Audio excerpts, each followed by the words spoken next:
નમસ્કાર વિદ્યાર્થી મિત્રો, ફરી એક વખત સરસ્વતી ગ્રુપ ઓફ એજ્યુકેશનમાં આપ સૌ વિદ્યાર્થીઓનું હાર્દિક સ્વાગત છે। વિદ્યાર્થી મિત્રો, આપણે વિજ્ઞાન વિષયમાં ધોરણ 8 ચેપ્ટર નંબર 2 એટલે કે સૂક્ષ્મજીવો, મિત્રો અને શત્રુ વિશે અભ્યાસ કરી રહ્યા છીએ। આઈ હોપ કે આ ચેપ્ટરમાં તમને બેક્ટેરિયા અને જે સૂક્ષ્મજીવો છે એના વિશે નવું જાણીને ખૂબ જ મજા આવતી હશે। તો હજુ આપણે મજા લેવાની છે। લાસ્ટ સેશનમાં એટલે કે પાર્ટ 4 માં બાળકો આપણે વેક્સિન વિશે જોઈ ગયા હતા। એ પણ મેં તમને વાત કરી હતી કે અત્યારે દુનિયાને ખાલી ફક્ત મારે અને તમારે જ નહીં પરંતુ આખા દુનિયાને અત્યારે એક વેક્સિનની જરૂર છે।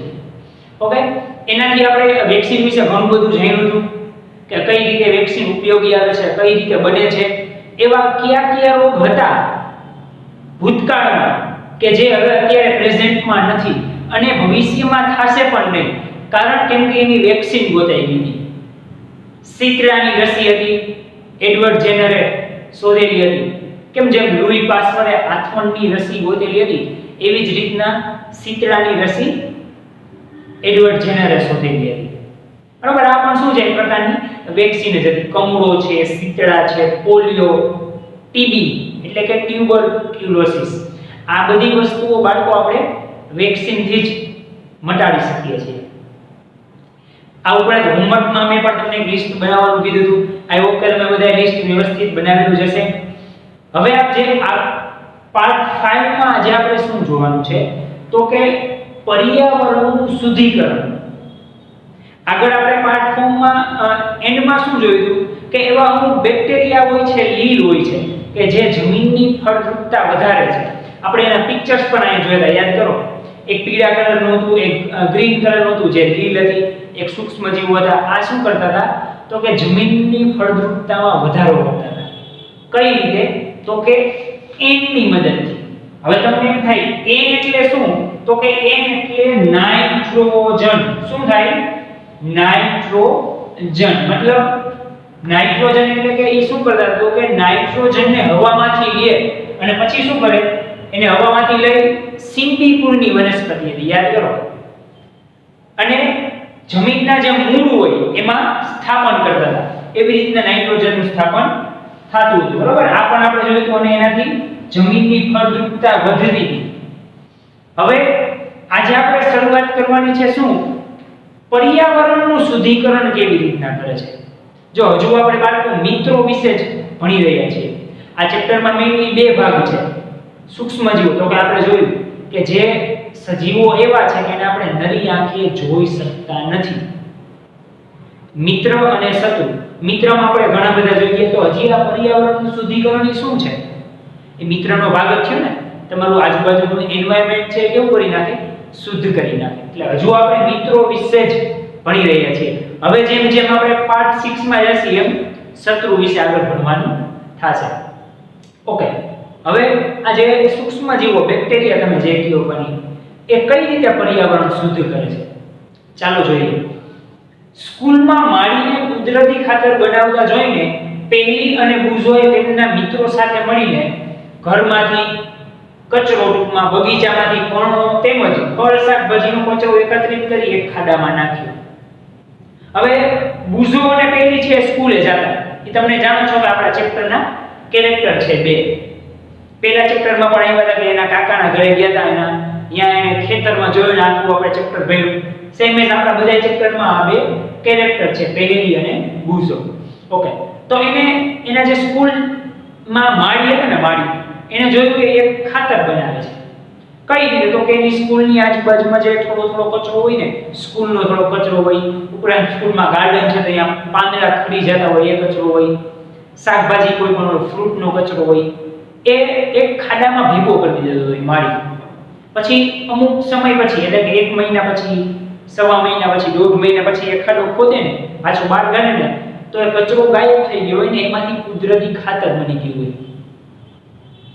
હવે આ પ્રક્રિયા બાળકો તમે ઓલરેડી જાણો જ છો, કારણ કેમ કે આપણે પહેલા ચેપ્ટરમાં આવી ગયું કુદરતી ખાતર અને કૃત્રિમ ખાતર કઈ રીતે બનાવવું, એનો આપણે સ્પેશિયલીનો ડિફરન્સ તફાવત પણ જોઈ ગયા।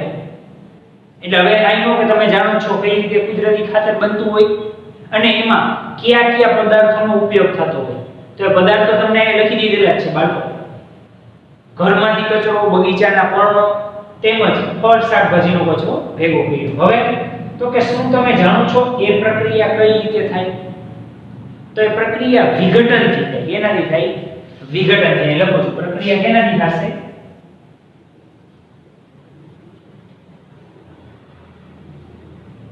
એ પ્રક્રિયા વિઘટનથી થશે. હવે વિઘટનથી તમને એમ થાય કઈ રીતે? તો કે આ કચરો જે બધો તમે ભેગો કર્યો હતો, તમે સ્વાભાવિક છે જમીનમાં દાટી દેવાના છો. જમીનમાં દાટી દેશો એટલે શું થશે બાળકો? એના ઉપર બેક્ટેરિયા સૂક્ષ્મજીવો આવશે. ઈ એને વિઘટિત કરશે અને અમુક સમય પછી કચરાનું ખાતરમાં રૂપાંતરણ કરી નાખશે. ઈ પ્રક્રિયા શું કહેવાય? વિઘટનની પ્રક્રિયા થઈ. એટલે આ આવી રીતના બનતું હોય. આજે બધો કચરો ભેગો કર્યો ને, તમને પ્રશ્ન પૂછેલો છે શું તમે જાણો છો આ કઈ રીતે થાય? તો એ વિઘટનથી થાય. કચરો ભેગો કર્યો તો આપણે, એના ઉપર સૂક્ષ્મજીવો બેક્ટેરિયા આવશે, એને વિઘટિત કરશે અને કચરાને ખાતરમાં રૂપાંતરિત થઈ જશે. મતલબ વેસ્ટમાંથી બેસ્ટ થશે. આ એનો એક્ઝામ્પલ કે આ તો નકામો કચરો છે ને, એનો શું ઉપયોગ? પણ આવી રીતનો ઉપયોગ થાય અને ખાતરને તમે ખેતરમાં પણ ઉપયોગમાં લઈ શકો છો. અને એના તમે ફાયદા પણ જાણો છો કે જલ ક્ષમતા વધે. કોઈ પણ ખેતર હોય ને એમાં તમે કુદરતી ખાતર નાખો ને એટલે એની પાણી ગ્રહણ કરવાની ક્ષમતા વધી જાય. જેમ પાણી ગ્રહણ કરવાની ક્ષમતા વધુ એમ તમારો પાક વધુ સારો. એટલે બેનિફિટ તો થવાના જ છે. ઓકે, હવે તમને એક પ્રવૃત્તિ આપેલી છે, મસ્ત છે, તમે પણ ઘરે કરજો, મજા આવશે. ભલે રિઝલ્ટ 3-4 અઠવાડિયા પછી આવે પણ આવશે રિઝલ્ટ એ ફાઇનલ છે. કેમ એક્ઝામમાં તમે પહેલેથી વાંચતા હોય પણ પછી પરીક્ષા આપી દો, પેપર દઈ દો, પછી રિઝલ્ટ આવે. પણ એના માટે મહેનત તો પહેલેથી જ કરવી પડે ને. ડાયરેક્ટ આગલે દિવસે વાંચો એમ ચાલે તો નો ભેગું થાય. ઓકે, અહીંયા કંઈક એવું જ છે. તો કે પહેલા બે કુંડા હતા. એક કુંડાને નામ આપ્યું A, બીજા કુંડાને નામ આપ્યું B. હવે એક કુંડામાં વનસ્પતિ કચરો એટલે કે આવું બધું ઘરમાંથી કચરો આવ્યો હોય, પર્ણો હોય, ફૂલ ફ્રૂટ હોય, શાકભાજી હોય, એનો બધો છાલ હોય, આ બધો કચરો શું થયો? વનસ્પતિ કચરો થયો. એ એક કુંડા એટલે કુંડા એમાં નાખી દીધો.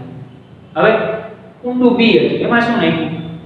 કાચની બોટલો હતી, પોલિથીનની કોથળી હતી, એટલે કે પ્લાસ્ટિકની પોલિથીનની કોથળી આવી એ નાખી દીધી. પ્લાસ્ટિકના તૂટેલા રમકડા હતા એ બધાય નાખી દીધા. બરાબર, બેયમાં આટલું નાખી દીધું. માટી તો પહેલા નાખવાની જ.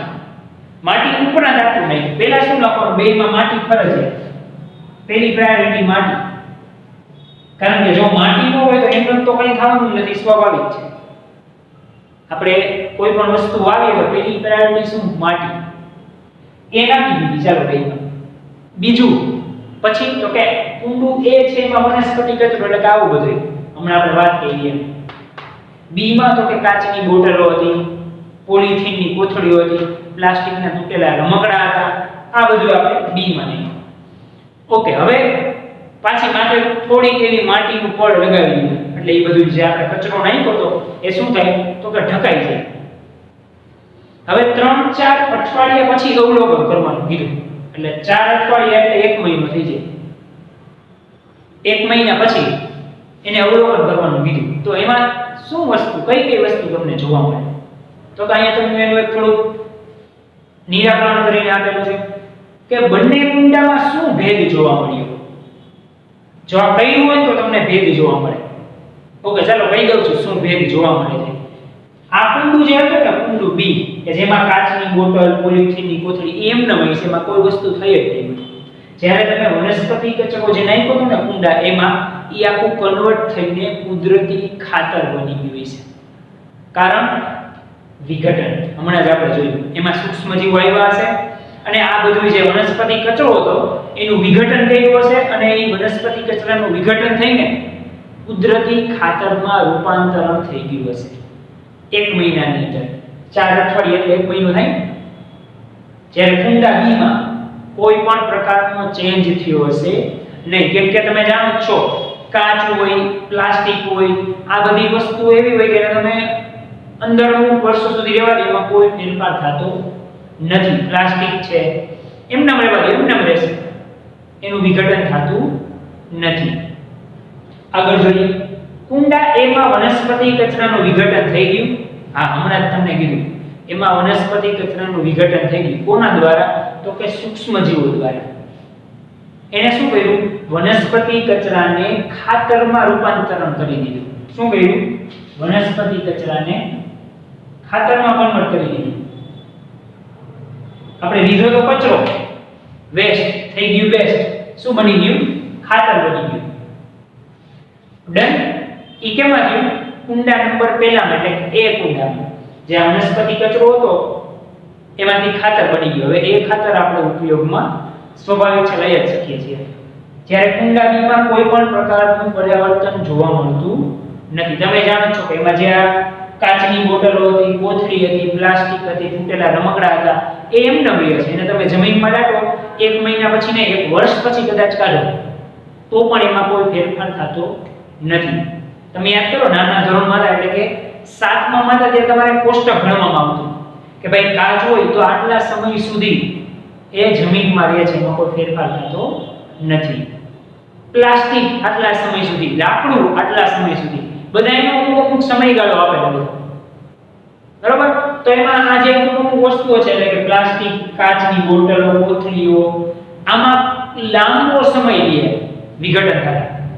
કેવડો લાંબો સમય હોય, 10-10, 15-15 વર્ષ થઈ જાય, છતાં પણ એમાં કોઈ ચેન્જ થતો જોવા મળે તો નથી. એટલે કુંડું બી 1 મહિનામાં તો શું ફેર પડે? 15 વર્ષમાં કઈ ફેર ન પડતો હોય.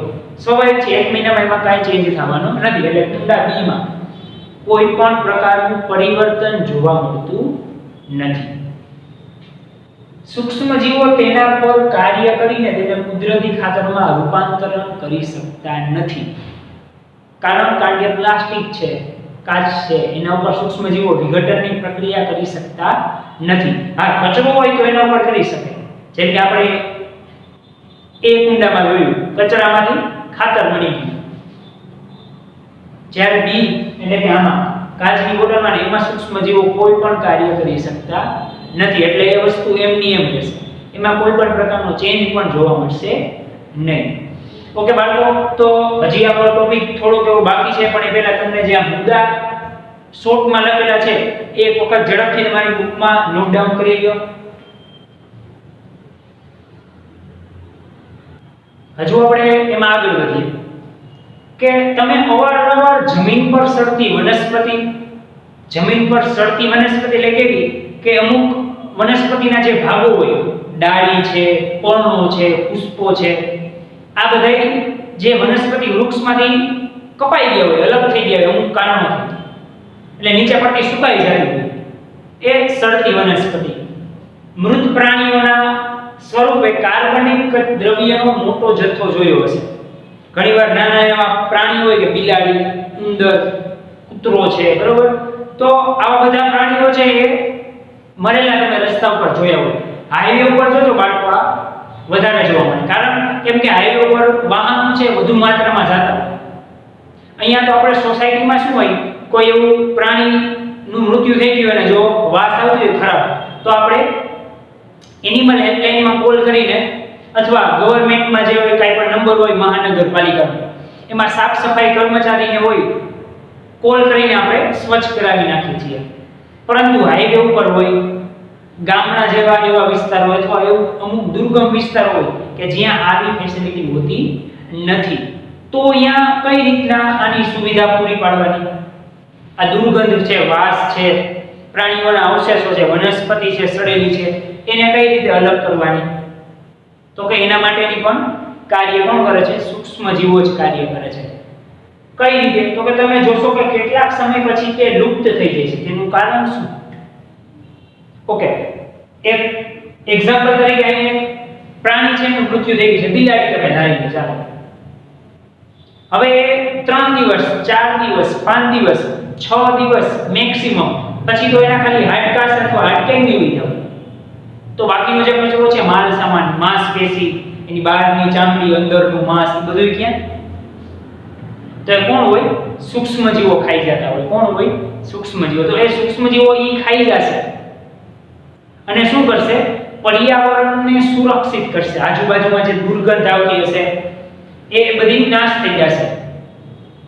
તો એ જે અહીં પ્રશ્ન પૂછ્યો કેટલાક સમય પછી તે લુપ્ત થઈ જાય મતલબ ગાયબ થઈ જાય તો હું કોઈ લઈ ગયું હોય ના લઈ ગયું તો નથી કોઈ તો એનું શું થયું તો કે સૂક્ષ્મ જીવો એના ઉપર બેસીને ખાઈ જતા હોય છે એવી રીતના લુપ્ત થઈ જાય આગળ સૂક્ષ્મ જીવો એનું કારણ શું છે સૂક્ષ્મ જીવો એટલે મેં અહીંયા રેડ માર્કરથી હેડલાઈન માટે લખેલું છે વનસ્પતિના મૃત જૈવિક કાર્બનિક કચરાને મૃત પ્રાણીઓને સરળ પદાર્થોમાં ફેરવે છે એ પછી વનસ્પતિ નો હોય તોય ભલે એ કોઈ મૃત પ્રાણી હોય તોય ભલે એ શું કરે એ જે જૈવિક કચરો હતો એને સરળ પદાર્થોમાં રૂપાંતર કરી નાખે છે મતલબ ખાલી હવે એના હાડકા વધે તો તમે જાણો છો હાડકા કોઈના પડ્યા હોય એ કઈ નુકસાન કરતા નથી તમે જો ગામડામાં એમાં જાવ ને કે એવા પ્રદેશમાં જાવ ખંડેર એવા પ્રદેશમાં હોય તો ઘણા મોટા મોટા હાડકા પડ્યા હોય પ્રાણીના ગાયના હોય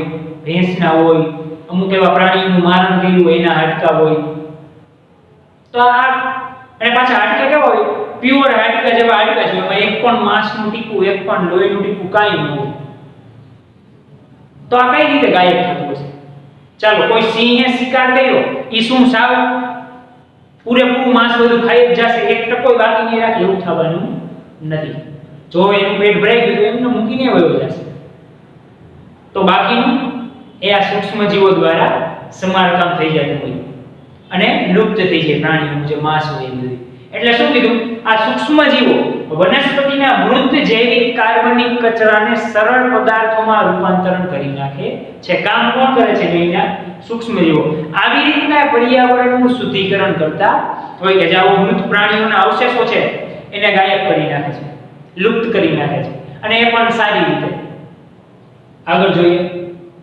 આ પદાર્થ વનસ્પતિ તથા પ્રાણીઓ દ્વારા પુનઃ ઉપયોગમાં લેવાઈ જાય છે બરોબર આ પ્રકારે હાનિકારક તેમજ દુર્ગંધ મારતા પદાર્થોના વિઘટન માટે સૂક્ષ્મ જીવોનો ઉપયોગ પર્યાવરણના શુદ્ધિકરણ માટે થાય છે હવે તમે જાણો છો કે જો આવી બધી વસ્તુ બાજુમાં પડી હોય તો ખૂબ જ હાનિકારક વાસ આવે તો અલગ પણ એનાથી ઘણો બધો રોગચાળો પણ ફેલાઈ શકે તો આને દૂર કરવાનો નિકાલ કરવા માટેનું કામ કોણ કરે છે સૂક્ષ્મ જીવ કરે છે એટલે એ નિકાલ થશે તો આપણા પર્યાવરણનું પણ શુદ્ધિકરણ થશે એ કામ કોનું છે આ સૂક્ષ્મ જીવોનું છે આવી રીતના એ કાર્ય કરતા હોય તો આવી રીતના પર્યાવરણને શુદ્ધ રાખતા હોય એ આપણને ખબર ન હોય આપણને તો શું હોય કે આ વયોગ્ય પ્રાણીના અવશેષ હતા અમુક સમય પછી તો કઈ રીતે જતા હોય એની પ્રોસેસ આપણને ખબર ન હોય જેમ મેં આપણને કીધું નાઇટ્રોજનની પ્રોસેસ સિમ્બિકુમની વનસ્પતિ રાઇઝોબિયમ બેક્ટેરિયા એ શું કરતી હોય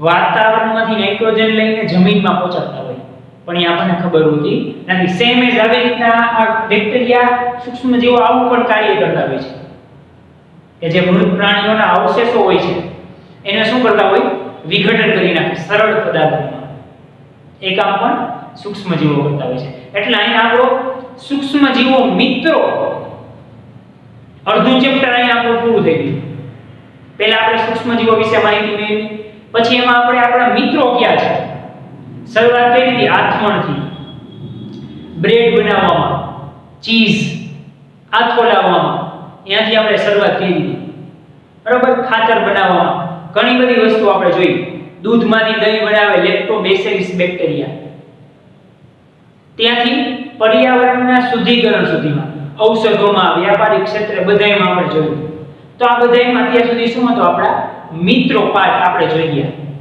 હવે આપણે જોવાનું છે યસ ડેન્જરસ કે જે આપણા શત્રુ છે હાનિકારક સૂક્ષ્મ જીવો હાનિકારક એટલે કેવા તમે જાણો છો કે જે નુકસાન પહોંચાડે એવો ભાગ હવે આપણે જોવાનો છે ચેપ્ટરમાં મેઇનલી બે ભાગ હતા એક ભાગ આપણે પૂરો કરી ગયા હવે આપણે બીજો ભાગ જોવાનો છે ચાલો શરૂઆત કરીએ અનેક રીતે હાનિકારક સૂક્ષ્મ જીવો હોય છે તો કે કોને કોને હાનિ પહોંચાડે મનુષ્યને હાનિ પહોંચાડે પ્રાણીઓને હાનિ પહોંચાડે સાથે સાથે વનસ્પતિઓને પણ હાનિ પહોંચાડે વિચારો ખાલી એવું નથી મનુષ્ય છે પ્રાણીને લઈ લે વનસ્પતિને લઈ લે કોઈને બાકી રાખે નહીં જો એ લખેલું છે અનેક રીતે હાનિકારક સૂક્ષ્મ જીવો મનુષ્ય પ્રાણીઓ તેમજ વનસ્પતિઓમાં રોગો ઉત્પન્ન કરે છે અને આવા સૂક્ષ્મ જીવોને રોગકારક સૂક્ષ્મ જીવો કહે છે. કેવા સૂક્ષ્મજીવો કહે છે? રોગકારક સૂક્ષ્મજીવો કહે છે કે જે રોગ ફેલાવવાનું જ કાર્ય કરે છે. આ બધા સૂક્ષ્મજીવો અત્યાર સુધી આપણે જોયા કેવા હતા? મિત્રો હતા. રોગ નહોતા ફેલાવતા પરંતુ રોગ હતા એને ગાયબ કરી દેતા હતા. પણ આ બધા તો શું છે? હાનિકારક છે. રોગ ફેલાવવાનું કાર્ય કરે છે. એ પછી મનુષ્ય હોય તોય ભલે, પ્રાણી હોય તોય ભલે. આ ઉપરાંત વનસ્પતિમાં પણ એ કાંઈ છોડતા નથી. વિચારો, વનસ્પતિમાં રોગ ફેલાવે. તમે જો અમુક વનસ્પતિ ઉપર નાના નાના ટપકા થઈ ગયા છે, મતલબ ટપકા એટલે પોલકા જેવું થઈ ગયું હોય, તો આ પણ વનસ્પતિનો રોગ જ છે. પાણીના ટીપા ભરાઈ ન ગયા હોય એવું એવા સફેદ કલરના ટપકા થઈ ગયા હોય, બરાબર? તો એ વનસ્પતિનો રોગ છે. એ બેક્ટેરિયા દ્વારા થતો હોય, હાનિકારક સૂક્ષ્મજીવો દ્વારા થતો હોય. તો એ કામ કોનું છે? આ રોગકારક સૂક્ષ્મજીવોનું છે. કેટલાક સૂક્ષ્મજીવો ખોરાક, કપડા તેમજ ચામડાની વસ્તુઓને બગાડે છે. ખોરાક બગાડી તો તમે જાણો જ છો. કપડામાં પણ બગાડ કરે અને ચામડાની વસ્તુ હોય જેમ કે વોલેટ હોય, બેલ્ટ હોય, આ ઉપરાંત એવી અમુક વસ્તુ હોય કે જે ચામડાનું સ્ટેન્ડ હોય એના ઉપર રાખતા હોય, તો આ બધા એનો બગાડ કરે. કેમ કે ચામડું હોય એટલે શું હોય? પ્રાણીઓનું જ હોય છે, સ્વાભાવિક છે. ચામડું કોનું હશે? પ્રાણીઓનું જ હશે, તો એના ઉપર બગાડ કરતા હોય. કપડા, ખોરાક અને ચામડા ત્રણેયમાં બગાડ કરે. ઈ કોણ? તો કે રોગકારક સૂક્ષ્મજીવો. હવે કઈ રીતે બગાડ કરે છે અને એના કેટલા ભાગ છે એ આપણે નેક્સ્ટ સેશનમાં એટલે કે પાર્ટ નંબર 6 થી સ્ટાર્ટ કરવાનું છે. ઓકે, તો આટલા જે પોઈન્ટ્સ લખેલા છે બાળકો એનો ઝડપથી તમે તમારી બુકમાં નોટ ડાઉન કરી લો અથવા એક વખત સ્ક્રીનશોટ પાડી લો.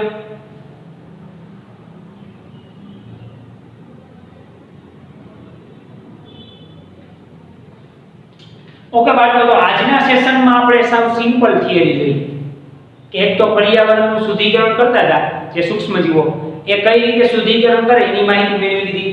અને હવે આપણે આગળ ચાલુ કરવાના છે રોગકારક સૂક્ષ્મજીવો એટલે કે હાનિકારક સૂક્ષ્મજીવો. ઓકે, એ આપણે નેક્સ્ટ સેશનમાં મળીશું. અને હોમવર્કમાં તમારે આ 2 વખત લખવાનું છે જેટલી પણ થિયરી ચાલી છે. ઓકે, ત્યાં સુધી આવજો.